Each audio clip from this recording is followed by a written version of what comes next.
పట్టుకోరండి అతను.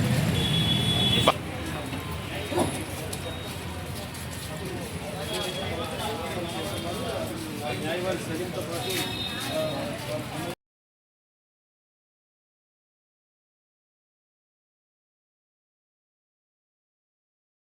ముద్దిగా పట్టుకొచ్చారు.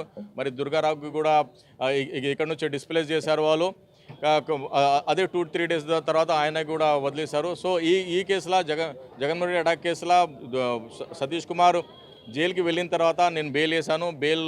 బెయిల్లో వాదన ప్రతివాదన అయింది. ప్రతివాదనలో ఏమంటే గుల్కరాయి ఉంది కదా, అది వెపన్స్ కేటగిరీలా రాదు, వెపన్ లిస్ట్లా రాదు. అది అందుకే అది హత్యాయత్నం కింద మెన్షన్ చేయరాదని కోర్టుకి గట్టిగా వాదించాను.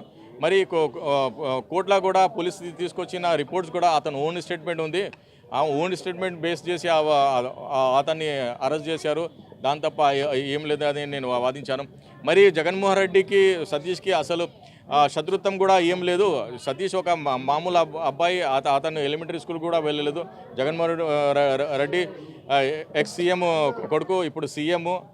అతనికి ఇతనికి అసలు కంపారిజన్ చేసి అసలు ఎక్కడ కూడా శత్రుత్వం ఎస్టాబ్లిష్ అవ్వదని కోర్టుకి నమ్మించాను. మరి ఇది ఏముందంటే జగన్మోహన్ రెడ్డి అందులో బాధితుడు ఉన్నాడు.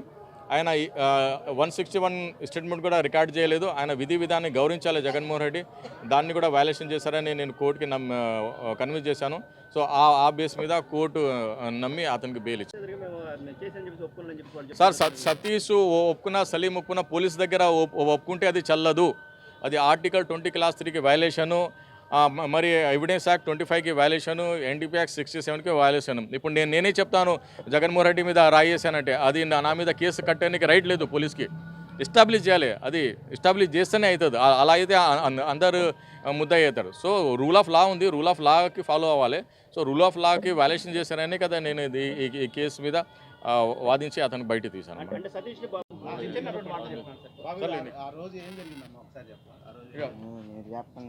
ఏం జరిగింది? 2 ముక్కలు చెప్పిన దాని తర్వాత కవర్ చేస్తాను. గట్టిగా చెప్పు.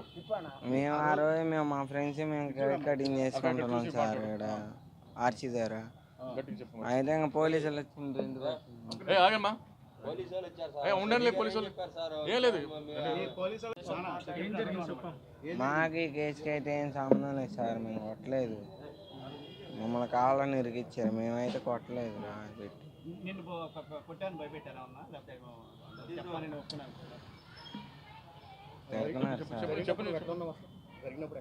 అసలు మేమైతే అక్కడ ఏం కోలేము సార్. మేము కొట్టలేదు.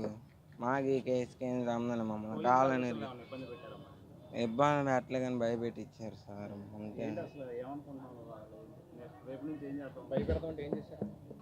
అంటే గన్లు అవి దగ్గర పెట్టి భయపెట్టించారు సార్. అంతే.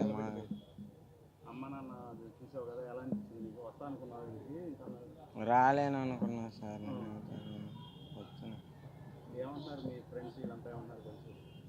బయటకు వచ్చావు కదా, మీ ఫ్రెండ్స్ అందరూ హ్యాపీగా ఉన్నారా?